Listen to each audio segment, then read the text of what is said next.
In this episode, I speak with Lisa Reinhardt, founder of Wei of Chocolate. We talk about the upcoming hurricane that's moving her way in Florida, the last time she survived a hurricane for many days with no power while looking after her 90-year-old parents, and how to use uncertainty as a practice for freedom. Welcome to the Flower Lounge, a place for conversations with wildly creative people and a little plant-loving wisdom to help you experience life in full bloom. I'm Katie Hess, flower alchemist and founder of LOTUSWEI, and I believe in a world where we're all living at our personal edge.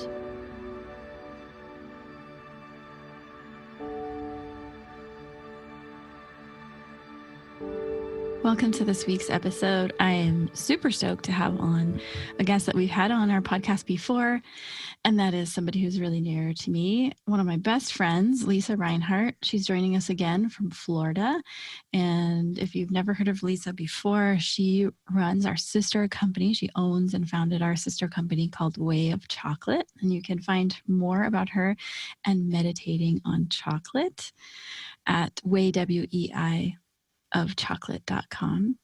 But today we wanted to talk about something a little different. Oh, and also I would highly recommend going back to that podcast episode. We'll put the number in the blog post notes of whatever that episode was. I don't remember the number.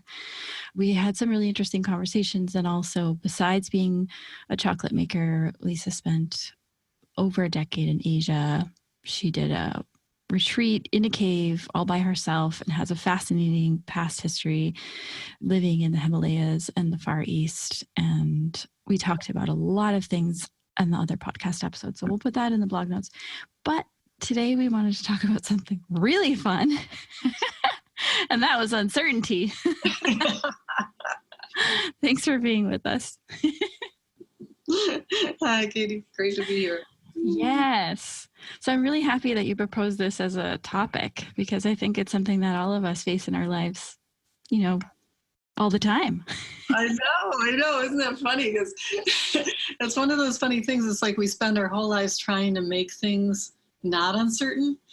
And yet uncertainty is part of the very fabric of life. Yeah. The most inescapable part, I would say. How are you experiencing uncertainty? Well, today we are expecting a hurricane to hit Florida sometime in the next few days. So that's been the most present in my mind is watching myself, watching others around me, and just seeing how that, puts ripples into the field here.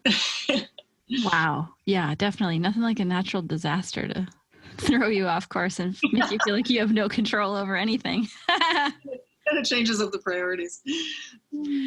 So, on a practical level, how has that changed your priorities? Well, the good news is we've been through this before. About 2 years ago, I was visiting my parents when Hurricane Irma came through, and it ended up passing almost right over the house. So I've been through this. I was really happy I was here before because at that point I wasn't living with my folks. I was just visiting. And they're in their 90s, incredibly wonderful and capable. But I realize that there's a lot of things that you don't think about that it's good to have extra help around. Apart from the dangers of a hurricane, the wind and the water and the whatever, all kinds of things happen. Like we were without power for 9 days after the hurricane. And so everything in your freezer melts, everything in your fridge melts. There's a whole kind of real danger of food poisoning. My dad grew up during the Depression and he never throws anything away.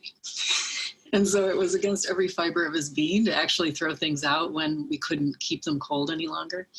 And I'm afraid they would have eaten them, just because. So weird little things like that, when situations get complex, it's nice to have more hands on deck. So what are the kinds of preparations you do for that kind of thing? I know I grew up in the Midwest. We had tornadoes and just went to the basement, but how do you prepare your space for a hurricane? We're lucky that we're not on the water. We're right in central Florida, so we don't have to worry about storm surge or flooding like that. Wind is really the more treacherous thing here. The first thing I did is go to the store and get water and make sure that we have lots of water, and then any batteries that we might need more of for the radio and the flashlights. Today I went to Home Depot and Lowe's, and I was looking for this other kind of hurricane shutter. We've got hurricane shutters, which are big pieces of corrugated metal that you bolt onto the house. And there's a trough that they go in, and this is all, premeditated. Not everybody has them, but a lot of people do. And I'm sure that the newer ones are a lot more convenient, but these you have to put them on one by one and use wing nuts to put them on. I was looking for one with a window, because once you put them on, you feel like you're a sardine in a tin can, and there is no light coming in. And we have one that has just one little piece of plexi in it so that we can see out to see if the storm is past. Oh my God. So you have no power and you have no sunlight. Right. That sounds intense. Right. And you're hiding in the closet. Oh my God. When the storm gets close, you lose the cable. So the first thing that happened last time, we lost the cable, so we didn't know where the storm was anymore. And when the TV went off, we thought, oh, it's going up the West Coast at that point, and it was going to miss us. And then I talked with my aunt in Buffalo, who obviously had, television in Buffalo, New York. And she said, oh no, it didn't turn. It's going straight over you. So then, with a phone, I got a radar app. And so then I was able to check more consistently and see what was going on. But that was a little bit hairy. And then apart from like the hurricane itself, like they often spawn tornadoes. And so we had a tornado go through about 100 yards behind not even 100 yards, maybe 100 feet behind, 200 feet behind the house, up a golf course, and it tore up dozens of trees. So you can have that kind of wind. You can have the gale force wind. You can have water issues. It's so interesting because I think, especially in the United States, like having come from being in Asia for 3 months, things stand out more to me. And like the weather is such a huge deal here. So, people will watch the Weather Channel. They'll see what the weather is like where they live, where their loved ones are. It's like they kind of always got their tabs on the weather. And it's like somehow this illusion that, quote unquote, knowing what might happen gives you more a sense of security, even though that's not actually what might happen. But isn't that a funny thing? Like even in that situation, like you downloaded the radar so you could see if it was coming. So what does that feel like when you have no power? Days have gone by. You have no idea when it's going to turn back on. You don't really know what's going on. It's so interesting. Yeah. I mean, that's when meditation practice really helps, because you just have to keep bringing it back to the moment. And even when the storm is going overhead and you can hear the wind and the things are rattling, and you just keep bringing it back to the moment, because you're so right about this illusion that we have control. Like knowing makes a difference, right? We really believe that. But, they put this cone of uncertainty, right? Anything can happen, but we just feel like if we can see that cone, that we've got a handle on it, that we're going to be okay. But in the end, it's really bringing it back to the moment itself that makes us okay. Because the past and the future won't help us. It's really being so open and present in that moment. It reflects having this kind of greater trust in yourself and deeper knowledge of yourself that and I think this is true for every human being, if they look, they can find it. That you can handle whatever arises in that moment. It's just the truth of being. But it's just really interesting how much we fight against staying there. We've got our uncertainties, we've got our insecurities, we've got our reasons that we flip either to the past or the future, or try to grasp onto something that will give us this sense of security that's a total illusion. When all we really need to know is that if we open to the present moment, we can handle it. We can totally hold everything.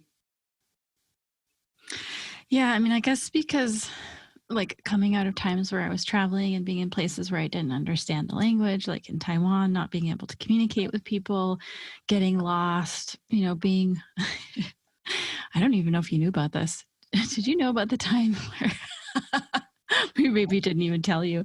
Did you know about the time when we got lost, like up on a mountainside, and we were looking for this old lady who was going to host us at her Airbnb, and it was raining, and we were driving up into the like jungle rainforest, but the lady didn't speak any English and we didn't speak any Mandarin. So we're using like the translator that exists on Airbnb, but pretty soon we're going to get out of range. I mean, it was just like this total hilariousness, you know. That's like a good example of just like a minor uncertainty, not quite as bad as natural disaster, but if we're going to compare here, but just like that weird, you feel it's like, I'm in this strange place. I don't know if I'm going to be able to get to where I need to go to sleep. We're lost. We're in the middle of a jungle. Could we sleep in the car? I don't know, but the incline's pretty steep. Like we'd have to tuck the car somewhere. Like you just start kind of trying to figure out your plan B, C, D, just in case, you know. And then of course it's like, here comes this old lady driving a taxi. She's a taxi driver. And actually she's not that old. So she like careens up the mountain and we follow her up to where we need to go. And it all turned out just fine. But that's just like a silly example from travel. But my question for you is, in a more intense situation like natural disaster and caring for your parents, and what if the power goes out again like last time? I think when you're traveling, it's a little easier to like convert uncertainty to freedom. Like, oh, nobody understands what the heck I'm saying. Well, there could be an element of humor in that, or like freedom. I can't read the signs and I don't get all distracted. Or maybe I'll get lost and I'll find something even better than I was looking for. It's like a little more clear to me with travel, but how do you, so like mentally, how do you take that framework of, gosh, I might be like stranded in a house with no power for days, and transform that to freedom? Yeah. It's funny. That's such a good question, because I totally get it when I'm traveling too, but there's something about being with your parents. Like you've already got all of your old family patterns being triggered all the time anyway, right? And so I've been working with that for a while, luckily.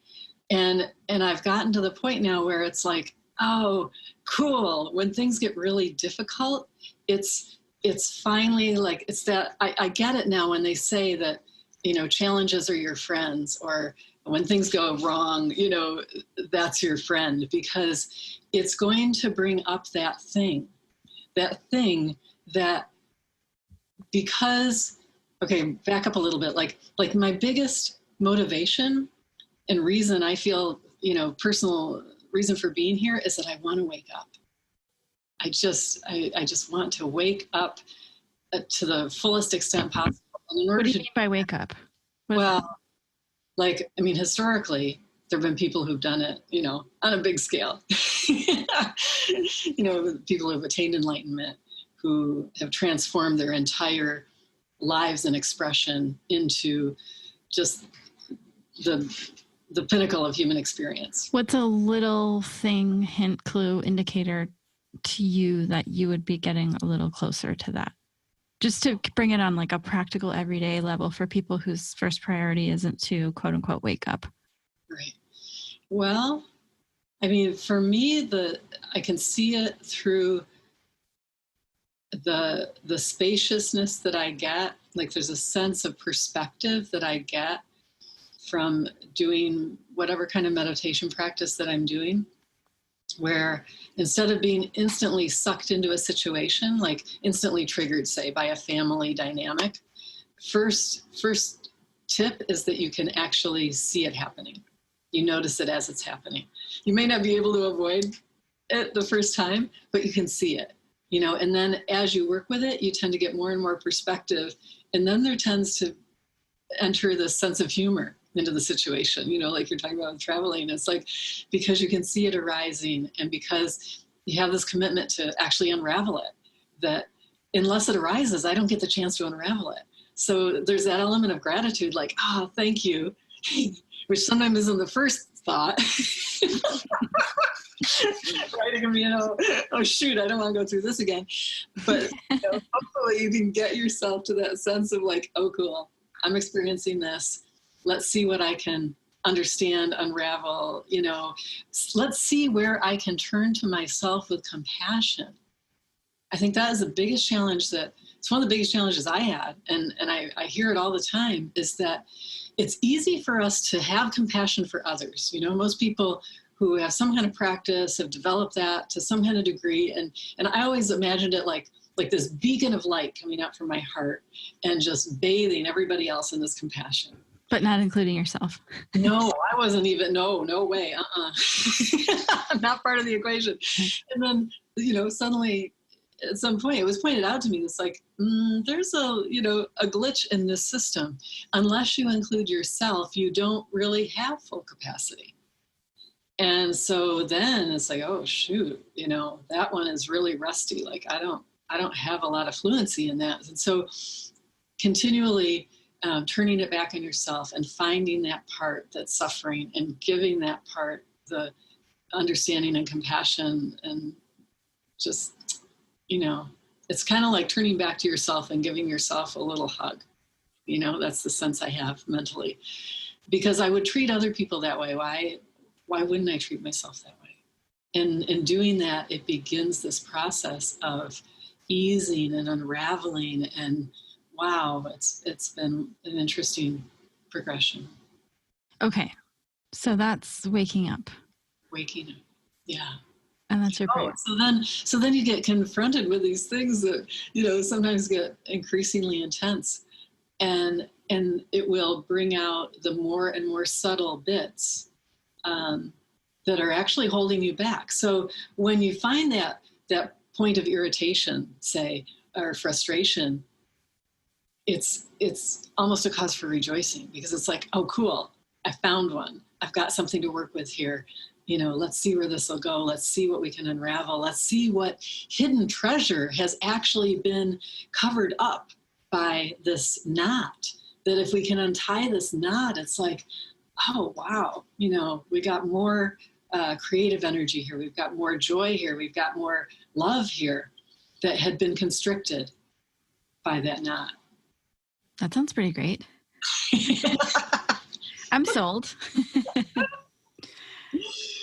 Okay, so what's an example of a knot? Could be from your personal experience or one of your clients, or just something you've observed. Well, the ones that are coming up right now are around uncertainty. Like, for instance, with the chocolate business, we changed manufacturers and fulfillment. Our contract ended with our current people at the end of May. And I wrote to everybody and I said, listen, we're going somewhere and we're doing something, but I don't know what it is yet. And I can't even tell you because I don't know yet. So we've been closed through June, July, and we're at the end of August now. And I thought we would be open by now. And so everything that I thought was going to happen didn't happen the way that I thought was going to happen. And so every time you hit one of those roadblocks, then it very often turns up something. It either turns up that, like in the beginning, it was some kind of inertia, like, I want to make a decision because I think I'll make the wrong decision. So then you notice that you want to be right. This is a fairly common one, right? We all want to be right. Why wouldn't we want to be right? But when it gets to the point of excess where you're paralyzed in, analysis paralysis, right? Like you can't move because you've got too many bits of information and that, there's too many chances to make the wrong move.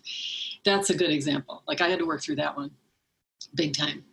And then when you can get to the other side of it, then you see the freedom. It's like, well, it doesn't matter. I can make a decision, and if it'll work out or it won't work out. If it doesn't work out, I make another decision, and you just keep moving and keep moving. And all of those, things that in the past would have been either interpreted by myself as failure or a bad decision, something like that, like beat myself up with it. Instead, I can say, oh, cool. It's getting me closer to my true path in two ways. One, a no is as good as a yes, right? I can't dread no's because they're telling me really clearly that that's not the path that I want to be on. And then the other part of it is that it brings up that thing in myself. And then I notice, oh, am I beating myself up about this? Am I telling myself I'm doing it wrong? Am I, dredging up some old pattern here that I want to dismantle? And it gives me the opportunity to dismantle the pattern. I was just this morning, I saw a video on Gary Vee's Instagram, and he was talking about decision making. Oh. And somebody had asked him, like, oh God, like I want to make this decision, but I'm afraid I'm going to be wrong. And it was sweet. I liked his answer because he was like, so what? Like, that's how you learn, is you make mistakes. And he said, so many people are like, I'm going to make 3 right decisions. And like no bad ones. So I'm like really trying for like 3 good ones and no bad ones, and then don't get very far. He said, I'm thinking if I could make 192 good decisions today and 118 bad ones, that's more like a reasonable ratio. Yeah. And the guy was like, but how do you not get down on yourself for making bad decisions? And he was like, why? He's like, that we're judging ourselves too harshly. And the faster you make decisions, the faster you can iterate, the faster you can figure out what works and doesn't work. And like, who cares? Like, yeah, totally. Some work, some don't. Just keep going. Right. Because that sense of like, what if I make a wrong decision is buying into this idea of stasis. There's an inherent feeling in there of being stuck, but honestly, there is no stuck. Right. That's the beauty. Like when we talked about in the beginning, like uncertainty is the most sure thing that we have, and sometimes we call it impermanent. Right. And it truly is like the fabric of life is uncertainty and impermanence. And so when we buy into this idea of I made a wrong decision, we're trying to nail ourselves to a point in time that's passing like water in a river. Right? It's just like, oh, move on then. Okay, great. Make another decision. I mean, this is super challenging for me. Like, this is really where I have not had an easy time. So this, because now I'm looking back thinking, oh, shoot, like I feel like Gary Vee said, I should have made 100 decisions in June and July, and then I would have failed more quickly, more often, and I would have gotten to the same point that I'm at now, but I would have gotten here sooner. And that would have been better, to fail more often. I mean, there's still that element of I'm beating myself up a little bit, but as long as it's not entrenched with the self-judgment, it's like fail faster, fall faster, get up faster. And I'm kind of getting to the point where I enjoy it more. It's like a puzzle, right? Yeah, exactly. Yeah. And the flip side of that coin is like, what do we all want? Like, we all want like, oh, people want some delight, some excitement, something amazing. Well, what is that? Well, that's uncertainty that, reveals itself in a particular way. So we want that. We don't want the other kind of uncertainty. It's just a joke. It's like if we can embrace it all, then I don't think it would have this negative, positive duality to it. It would just simply be the nature of experience. Yeah, like it is, whether we like it or not, right? Exactly. In the end, it doesn't matter. We can't stop it. We can't change it. We have no control over it. Right. What if we gave up that job? How lightened would we feel if we gave up that job that makes us feel like we have to figure things out and know what's going to happen? That would take a certain kind of confidence in ourselves, right? To handle whatever happens. We don't need to know. We truly, the joke is we don't know. We're right on the edge. Yeah, and I think so many of us get caught in thinking that there's one best way. Yeah. And if you were like me as a kid, I used to read Choose Your Own Adventure books, and there might have been like 15 good endings. Yeah. It's not like there's just one. It's like, is there one perfect meal that you can eat till the rest of your life ends that satisfies you on every level? No, there's like a million meals. Yeah. And that's a really good point for business too, because I think for too many years, I thought that my business had to look like somebody else's who came before me.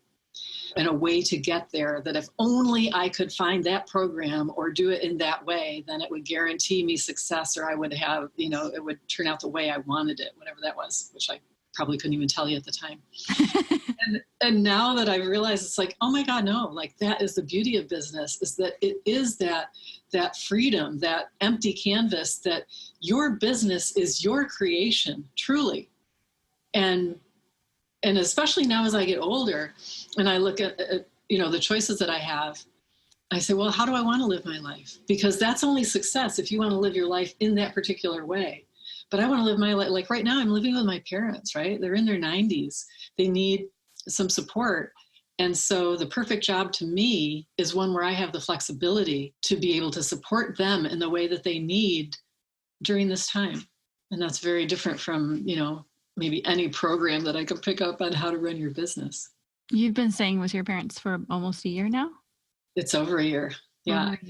I came the end of last July for about 5 weeks, and it was just for a visit. Well, all their friends were gone in the summer, and I came back home. And the day after I got home, my mother crashed her scooter into the piano and flipped the scooter. And so I came back, and she recovered, pretty well. But everybody's, getting older, and my dad used to take care of everything, and he just needs more help. So I'm here over a year. So you created a business that you could essentially not take a year off from, but be able to bilocate and stay with your parents for a year. Location independent. And I have people who help me in different places doing different things, and we're able to run it wherever we are.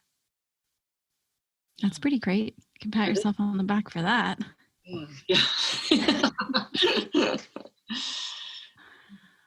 Yeah, it's funny. As you were talking before, I was thinking about, in terms of business, thinking about it less as like a pathway, but more as like a relationship.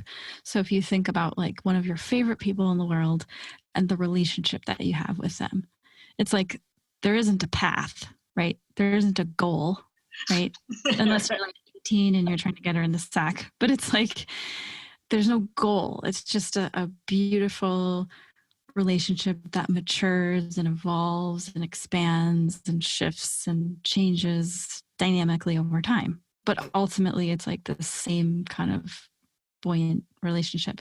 So we think of our businesses, or, something that's closer to me is like the building in Phoenix that I'm residing in is an entity on its own, and I have this relationship with it.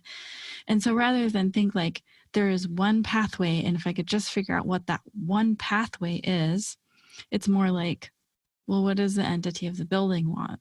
When we have these types of people, does it celebrate, or does it feel good, or not, or what feels right? And then just kind of keep unraveling the thread of the multiplicity of possibilities and opportunities in every moment, right? Yeah, there's a responsiveness there. And that's interesting too, because that also, like, it goes back to what we were talking about too, like having some sense of confidence in that, in the ability to be responsive in the relationship. You don't have to lay it all out in a 5-year business plan necessarily. You could trust yourself to be present.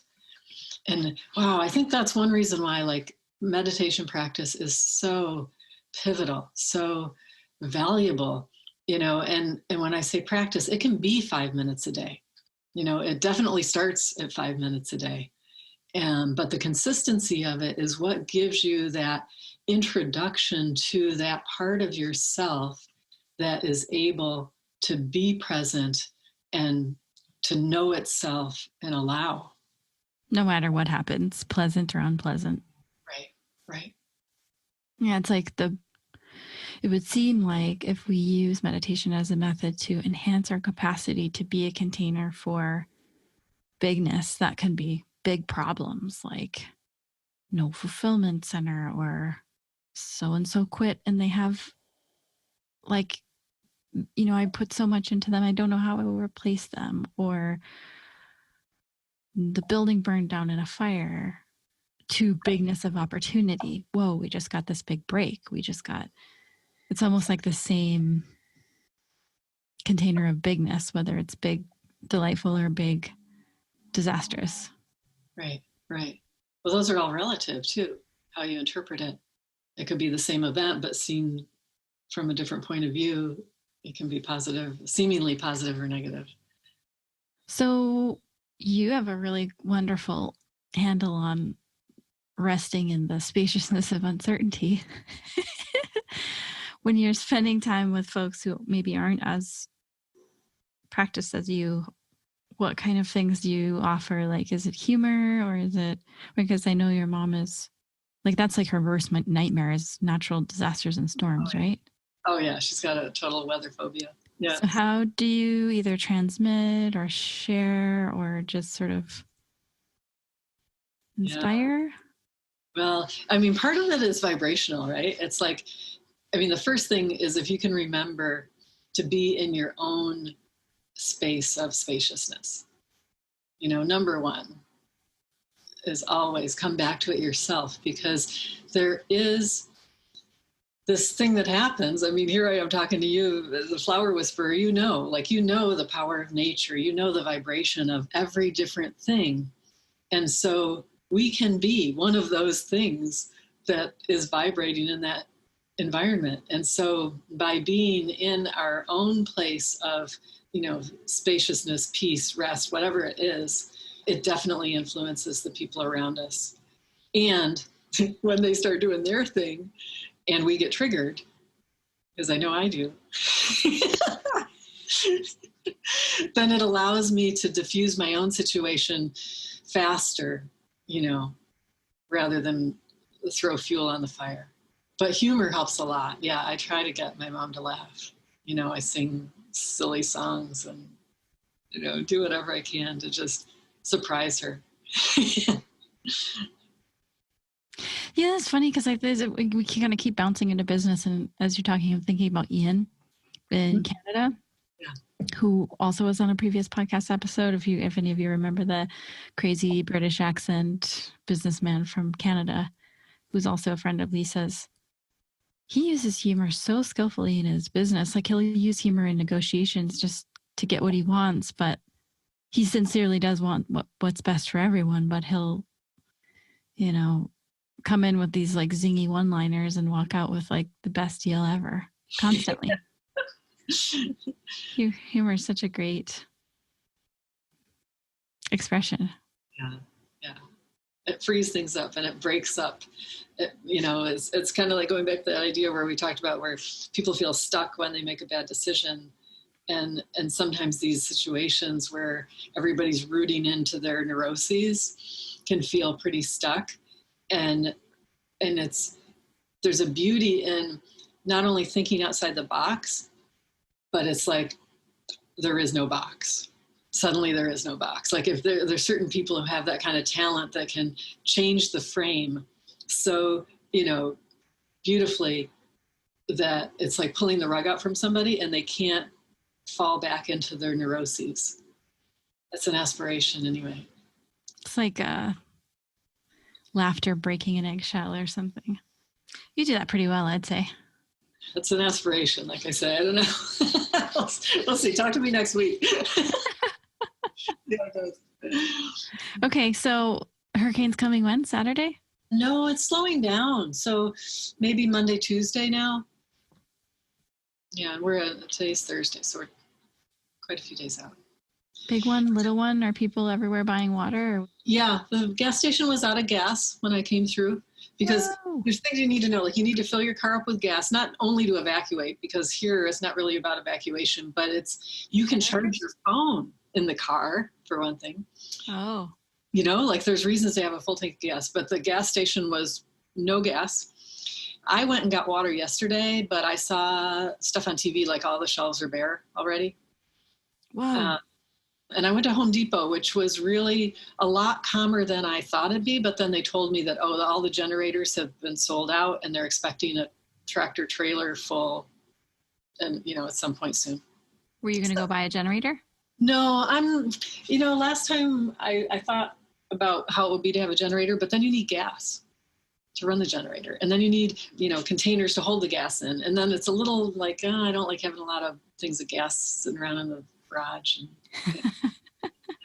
And we're lucky because the guy across the street does have a generator. And he was really helpful last time. The only thing that we really care about is having my mother's scooter battery charged, because that's what I was wondering, how you charge that. Yeah. Well, the neighbor helps us with that because she has no legs, so she can't get around without the scooter, and it's her primary point of stress because that's her independence. Right. So you just go next door to charge up?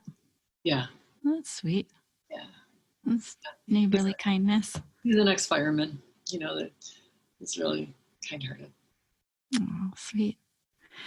Okay, well, we'll stay in touch as Hurricane, what's the name? Dorian rolls in. Yeah. Yeah. So it's you asked something about strong or whatever. Now they're thinking maybe category 4 when it hits. What's I don't know anything about the category. 1 through 5. 5 is the worst. 5, there was a 5 that hit the Panhandle last year and just blew everything to pieces. Unbelievable. 4 is pretty close to 5. It's pretty strong, yeah. And we're a couple hours from the coast, so by the time it goes over land, it'll weaken, and it won't be, they say, maybe 1 by the time it gets inland. But again, how many days out are we? Everything can change. The uncertainty of it all. Yeah. Riding the wave of uncertainty. There's something like, when you remember to do it, it's like, oh, cool. It sharpens your awareness of it, having, like something huge like a hurricane, so that you can take that skill that you're very aware of because of the intensity of it, and then you can reapply that to everything in your life. And it's like, it's the opportunity to bump it up a notch, which I really appreciate. Last time I went out, I ride the bike every night, and I just love the nature here. I'm in a small town, and there's these huge pine trees and lots of wooded areas and stuff. And I rode around and I talked to the trees, right? Because I don't have anybody else to talk to here who's under the age of 90. But to kind of be in nature and to kind of try to communicate with nature, because there's so many birds and things out there, and I worry about the birds. How do they weather the storm, And so to kind of open up your awareness and have it include the trees and the birds and the animals and the clouds and the ground, and just, understand our interconnectedness with it, and also appeal to it for support and help. And, I'm here with my 90-some-year-old parents. It's like, can you guys help look out for us? And to feel that sense of community in nature is really helpful. That helps. That certainly helps with the uncertainty. Yeah. Like that's a one certainty in an uncertain world. Yeah, for sure. Strength of the elements. Yeah. Well, thanks for making time for this conversation, even though you're preparing for a big hurricane. I really appreciate that. Oh, my pleasure. Definitely. Looking forward to having you on as a regular guest. This is the 2nd episode. I'm sure we could have a lot more episodes coming in the future. And I should say that Lisa is also a part of our Costa Rica retreat. I think there's like 2 spaces left. It's getting really tight. If anybody wants to have like the last minute freedom run for special. Oh my gosh. The Costa Rica retreat is like totally, if you want to feel the elements and feel the interconnectedness, that place is magic. And what Katie brings to it with the flower essences and all the, the experiences, and that's the best. And you're teaching, so like you have access to Lisa. So if you're thinking, I'd like to develop a meditation practice or an everyday life practice, or a when things trigger me practice, Lisa's joining us as a practitioner. So you would have access to that kind of wisdom, along with all of our other amazing practitioners. And what an all-star cast, right? Yeah, and that's in November. Aaron, your whole team. Robin, Aaron, and the LOTUSWEI team. Yeah. So 2 places left. If you're interested, check out earthauraretreats.com. I think you can find it through LOTUSWEI as well. So have a great wild liberation into uncertain hurricane land. Take care. Talk to you soon. And see you in Costa Rica. Yeah, can't wait. Thank you so much for listening to The Flower Lounge. I'm Katie Hess, and we'll be releasing a new podcast every Wednesday. If you like what you heard, or you know someone who might be touched by our conversation, share it with them. And don't forget to subscribe. To find out what your favorite flowers mean about you, take the quiz at lotuswei.com.